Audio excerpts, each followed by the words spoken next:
To get started, let's take a look at some of the key features of log analytics. Well, the first one is that it plays the central role in monitoring. So it's not necessarily the tool that is doing all the metrics and performance data gathering. That's typically done on other systems, maybe the Azure PaaS services, maybe your Windows event logs, things like that. But everything is funneled into log analytics, and it's a central role that it plays in bringing all of this data together. The next thing is data sources, and we've also got other log analytics sources which we combine when we talk about this. And data sources are things you can connect log analytics to. So these could be virtual machines that you want to plug in and get data on. These could be system log events, Windows log events, performance events, etc.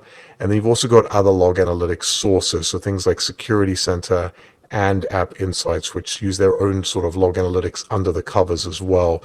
And so these are two sets of sources that you can use, whether you're manually saying, hey, I want to get data from this machine, or I want to ingest data from other log analytics sources native to Azure. Then we've got the concept of search queries, which you'll see a lot of in the demonstration. So again, I encourage you to check that out because this will talk everything through. But once you've got all that data in there, we do queries on it to then output the data. And there's a variety of output options available to us, as you'll see.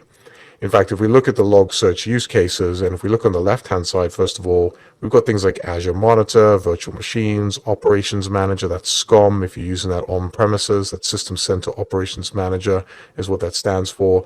You've got Application Insights, Azure Security Center, PowerShell Data Collector, all these different sources of data that come in. The incoming data is automatically indexed. Data types and tables are automatically created, and then the data is available for log searching and smart analytics to multiple channels, and those channels you see on the right hand side. So we can design and test queries in the log analytics engine, we can visualize data in the Azure portal, we can send a log analytics search query and design it so that it triggers a logic app, or perhaps sends an alert, or perhaps goes to Power BI and we've got a whole visualization there. So you can kind of see the role it's starting to play. It's kind of that middle piece that we have here, and it brings all of this together.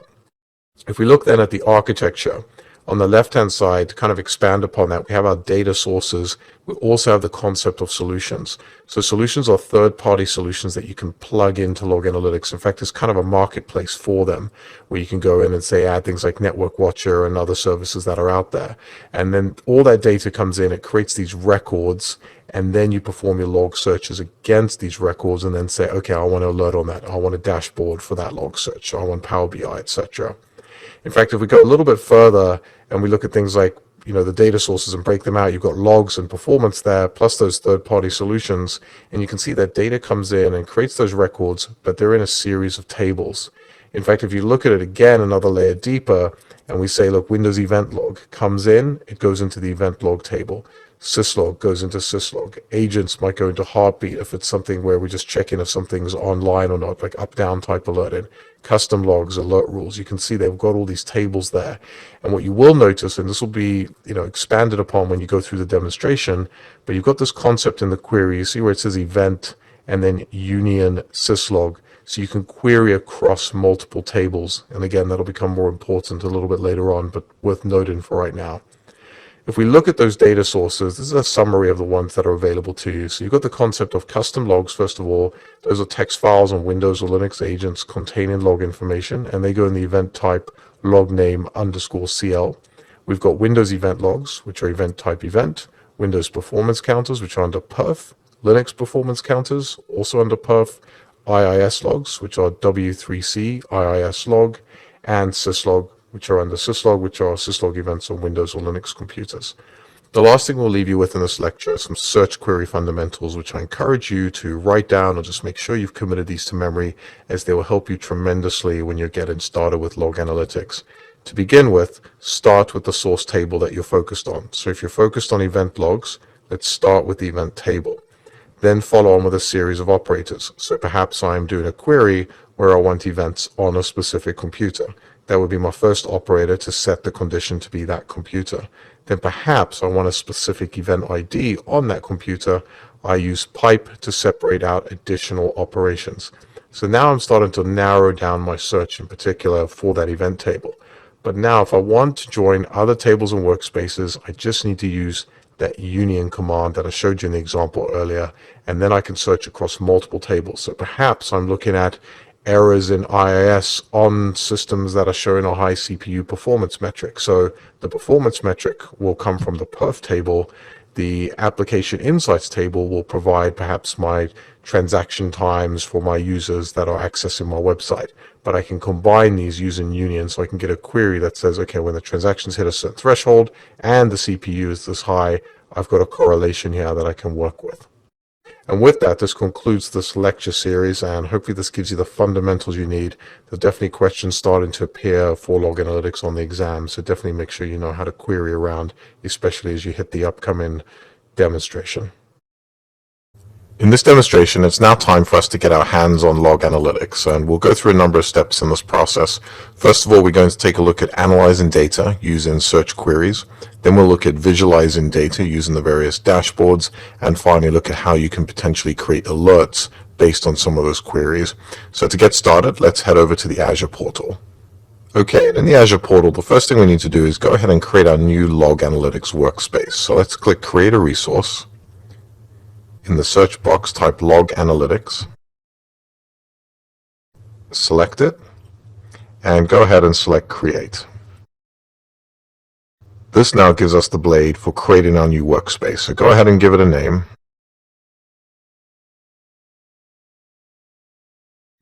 Choose your subscription, along with a resource group to put that workspace in. In my case, I'm going to use SL-operations and choose a location. You will notice that there's not a lot of locations here. For the US, primarily you'll just use East US. There are Canada, UK, etc., other regions there if needed.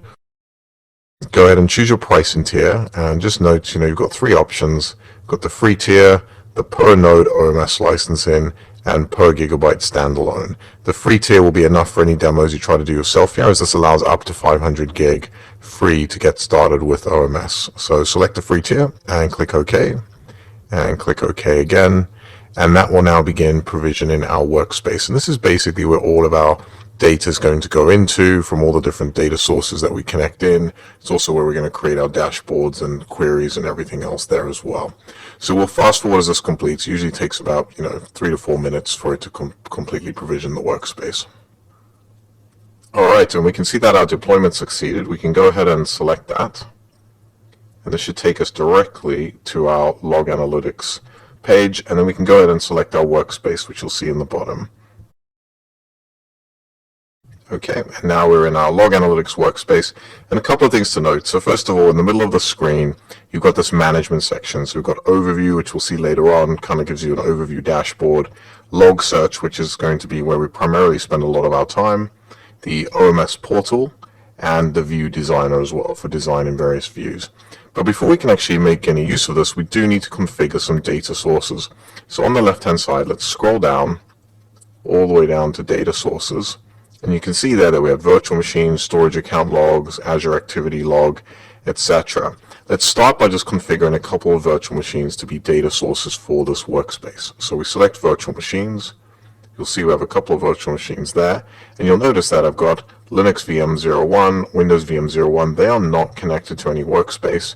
But if I look at SLDC01, that was previously connected to another log analytics workspace. And if I want to, I can go into this one, disconnect it from the previous workspace.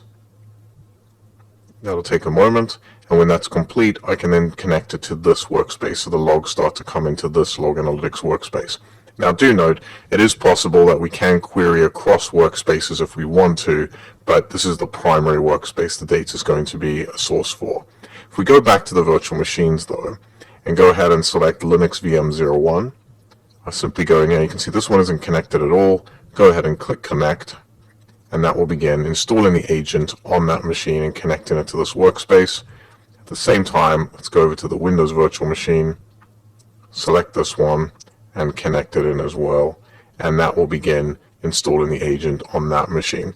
It is also possible to automatically install these agents, these monitoring agents. You go into Azure Security Center, and it's a policy you can set there, as you may have seen if you watched the security module previously as well.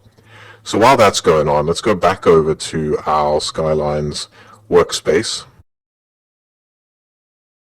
And let's scroll down again, and let's add a few more data sources. So if we go to the Azure activity log, This is all our Azure activity, when we're giving people rights, when anybody's doing operations in Azure.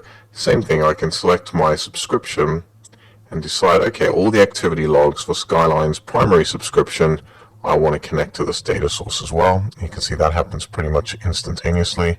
If we go back again and scroll up now, we've got enough data sources.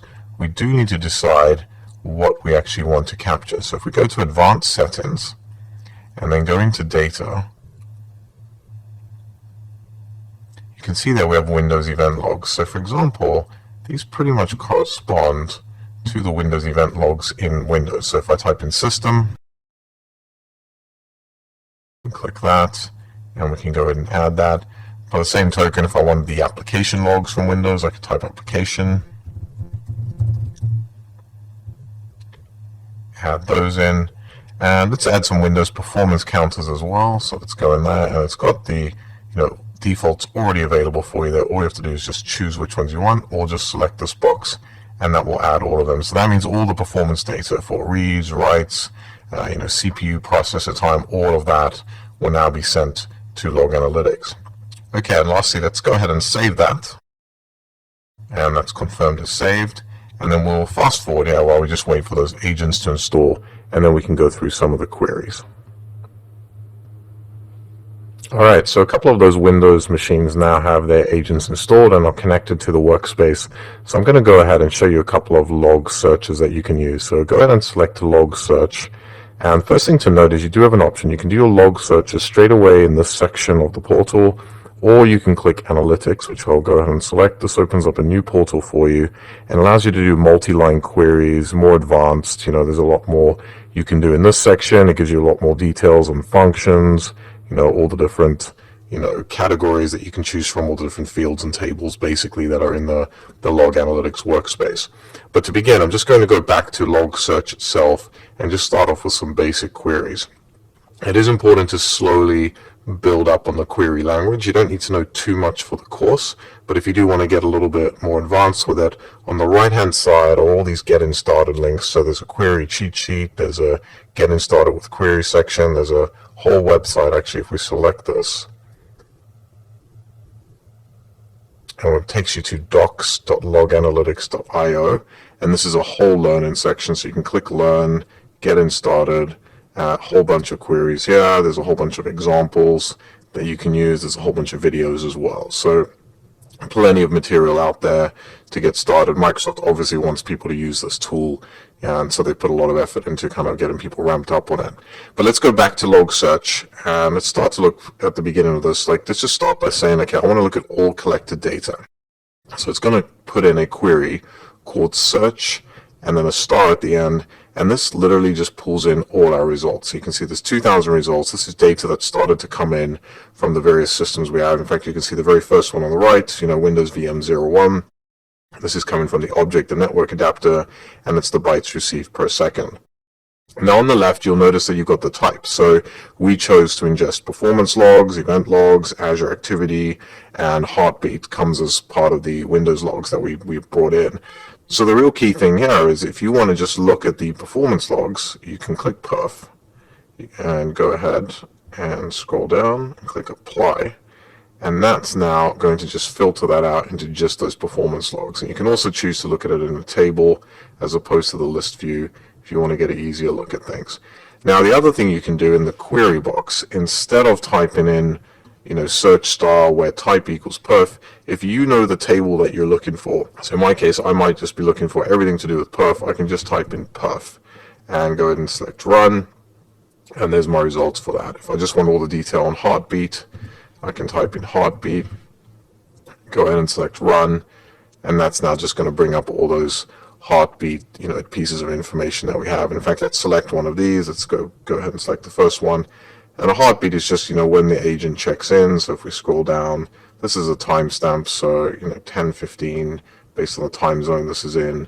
It's connected in. There's the IP of it. There's the computer. It's a Windows machine, etc. If I go back to list view, the other thing to notice is you can see that all these items are clickable here. So if I say, okay, I just want to know about heartbeats on this computer, I can click this, And you can see that it searches Windows VM 01. I can also do it the other way. I can take this away and say, I can pipe it to where computer, and if I start typing it in, you can see it's got IntelliSense built in, equals Windows VM 01. Select run, and you'll notice that doesn't work immediately, and that's because it's case sensitive. So I do need to go in here and change this to all caps because I built my machine with all caps. Now I can select run, and that will pull that back. So that's heartbeats where computer is Windows VM 01.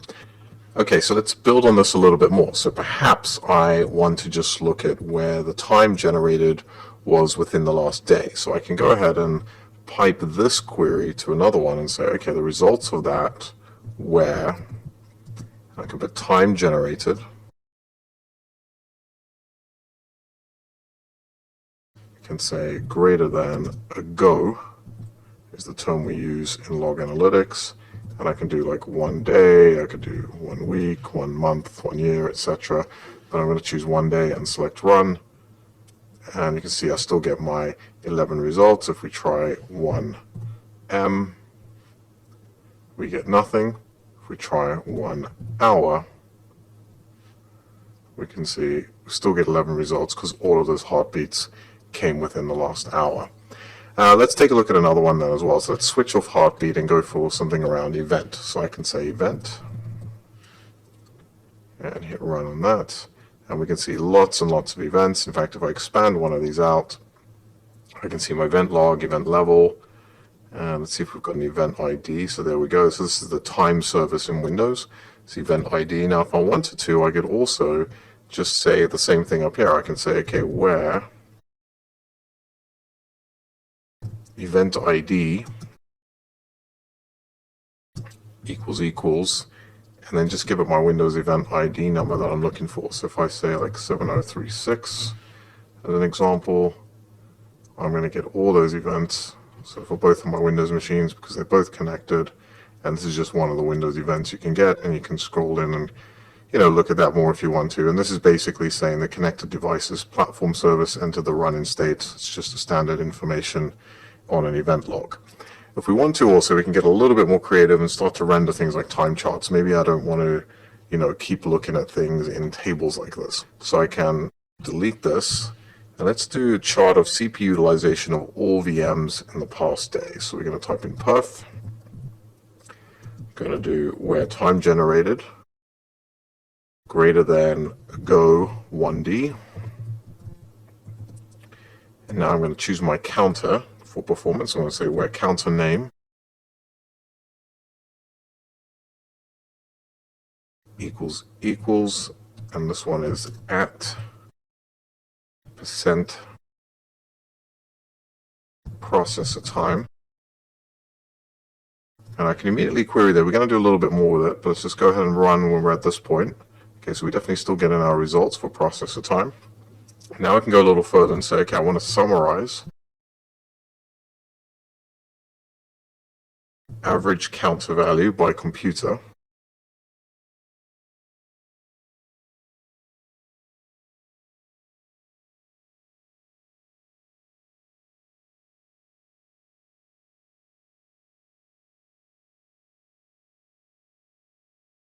And I'm going to render this as a time chart. And all of that. And what it does is you can see on the bottom, we don't have a lot of data because we just brought those machines in. But if we look at the top, you can see both of those machines, SLDC01 and Windows VM01, are there on this time chart instead. So as more data comes in, it would basically be a line graph over time. Now what I can do is change my bin size. So you can see how we've got bin time generated 15, that's 15-minute intervals, and I'm basically separating them out into these marginable units of 15 minutes. But I could go in here and change this to 1-minute intervals, go ahead and select run, and you will see that we do get more of that graph starting to form there. So that hopefully gives you a good idea of just log searches. That's probably it for the course as far as log searches themselves go, but I encourage you to kind of check out that website docs.loganalytics.io and just continue to learn to do queries, performance queries, event queries, etc. But we are going to shift gears a little bit and let's go back to our workspace. And let's now take one of these queries and let's just build a very simple dashboard for this. So if we go into View Designer, this is one area we can do it. And essentially we can say, okay, here's an overview tile, so that I want to position on the top of my dashboard. And that goes in this overview section on the right here. And then under View Dashboard, this is where I put additional widgets that I might want to use. So we'll just do a couple of very basic ones. Let's just take the donut one, select that. And you can see that comes up and it's already populated. There's a query on the right hand side. If you scroll down, you can look at that query. You can grab that entire query if you want to and just play around with it, modify it just like you did on the other queries previously. And you can see this one basically takes us total count of the alerts and logs that we have and then categorizes them by the top three. So we can see we've got perf logs, event logs, and heartbeat logs that are in there.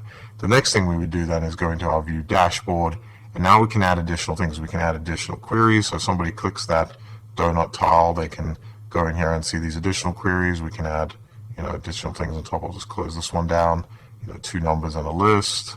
If I scroll out a little bit so you can see more.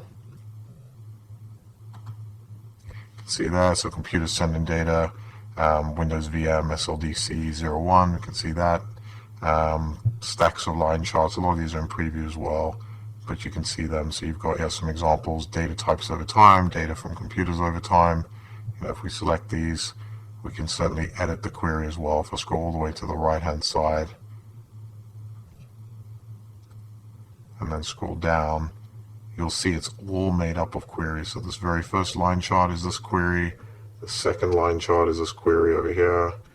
Scroll further down, we've got that third chart, and that's another query. So you can go ahead and build those queries in the query designer. You could go into the larger view. If I go up to the analytics view, we can go in here. Again, there's some example queries, like all events by time generated. You can double click these, run these. It's going to give you all that data, in the bottom here. I can look at charts and things, all that data, and then I can just take that and put that directly in visualizations that I can then publish to my dashboard. The other thing you can do also, if we go back to the View Designer and go back to our main section here, if we go to OMS Portal, this will take us to an overview portal that we can use for managing our environment. So it's kind of a nice overview dashboard that you can present to the organization. So there's nothing there by default, but again, I can go and click the plus sign. That takes me to the View Designer that you just saw, and I can publish various widgets there. But in addition, there's something called the Solutions Gallery. So if I click this, there are a whole bunch of things already built in that Microsoft has created that you can simply grab and go with. So if you use these first of all, in fact, again, you can get all the queries from them, use them, modify them, do what you need to do, and put them in your dashboard. So if we just want something on agent health, I can select this one, go ahead and add that to our dashboard. That's going to add the solution and all the queries and widgets and things for us there. If I go back to the solution gallery while that one's installing, let's grab another couple in here. Let's go all the way to the right. We'll show you one which requires additional recovery. So Network Performance Monitor is a good example of that. So if we click Add on this one, and now let's go back to our home screen. These should start to populate very soon. If not, it helps to just give a refresh on the very top, and you'll probably see them appear in there. So there we go. So Agent Health, if I select this one, you can see total count of agents 2. So only 2 of our 3 machines are checking in currently. And if I select this one, scroll in here, and I can see all these additional widgets that have been created for us, and I can perhaps click one of these, and it brings up the log search, and again there is the log query that I can grab. If I go back to the dashboard, I can also look at this other one, Network Performance Monitor, and you'll notice that some of them say solution requires additional configuration. So if we select this one, it'll give you the additional configuration instructions that you need to perform. So in this case, there's some firewall ports and things you need to open up in order to use Network Performance Monitor. Once you've done that and configured everything correctly with PowerShell, then this one will start working as well. So idea being is get all your queries, decide on, what you really care about and what you want to visualize on a dashboard, and then start to build dashboards that make sense for that. Last thing we'll show you is just about alert it. And so the other thing you can do is back in the workspace, go to alerts on the left-hand side. I'll zoom back in, and similar kind of process. I can create a new alert rule, but now what I can do is add it based off a query as well. So there's my target, which is this workspace. I add my target criteria. So I can do a custom log search. I can just say, okay, all events. We'll just do that for the moment. And you can see we've got all events there, and this is just a query that's built in again.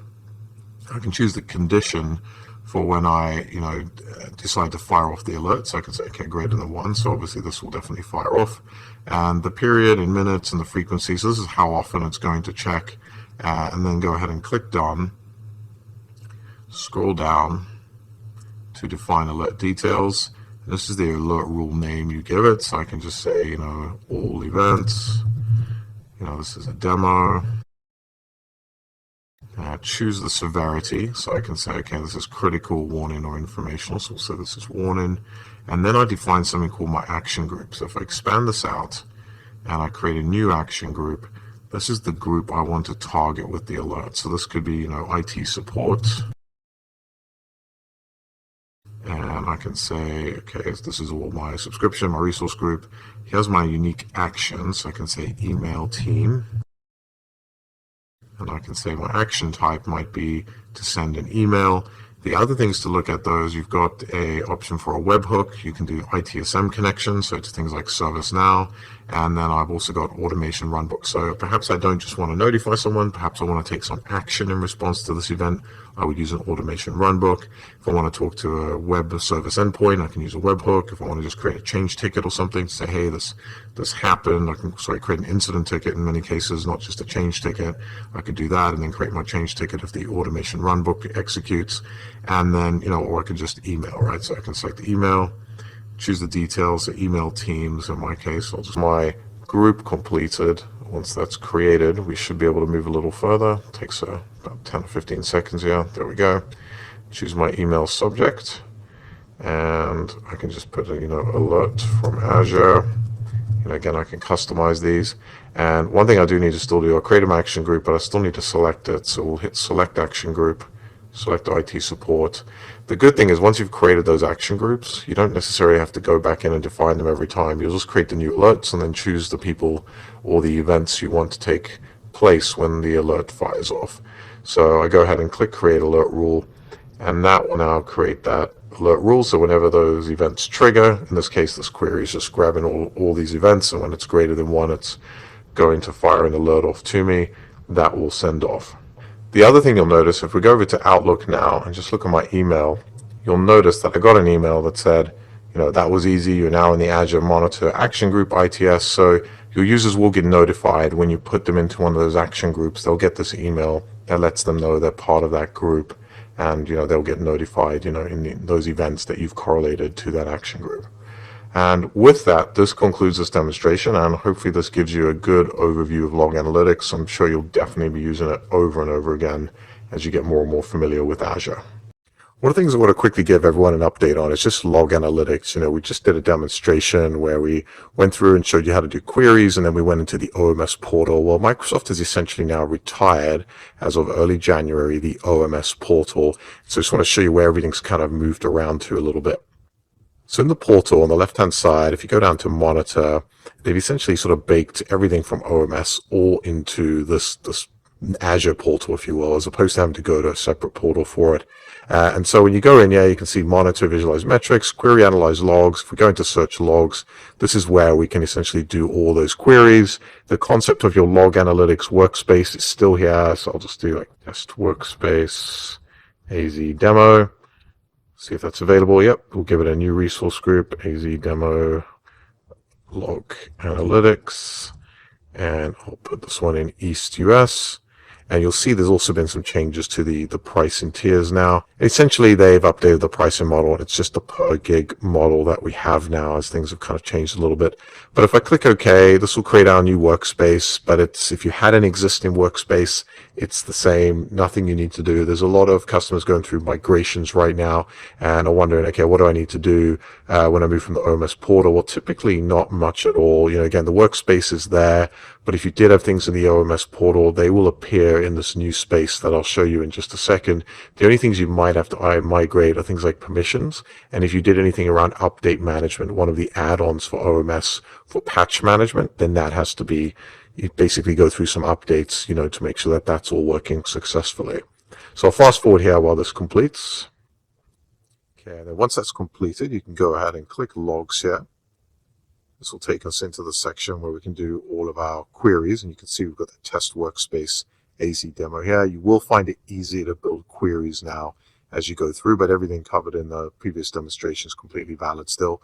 The other thing you'll need to know about is if you go to the workspace itself, so if we go to the test workspace AZ demo, you can get to it from all services, log analytics. Here's our workspaces, and I'll go into it. And now I mentioned the portal changes. So everything that was in the OMS portal, the solutions that you added are now here. Everything from that kind of design front end, you've got a view designer here, which is where you'll go to create those sort of custom views that we showed previously. So a little bit of a workaround there. It's actually good to know the before and after, because for the next few years, a lot of people are kind of going through that and potentially going through some migrations. The solutions, though, when you want to add them, because I don't see any here, maybe I want to add something new, they are all in the marketplace now. So I go to create a resource, I go down to management tools, expand it out, so let's say see all, and now I'll see all those options, those management solutions, and here's update management, very common one people using today. Automation control, security and compliance. If I select this one, it'll then ask me, where do I want to provision it into, which workspace basically. Follow that through, click create, and then that will get all that up and running for you. But with that concludes this demonstration. Just a very quick update on some of the changes there.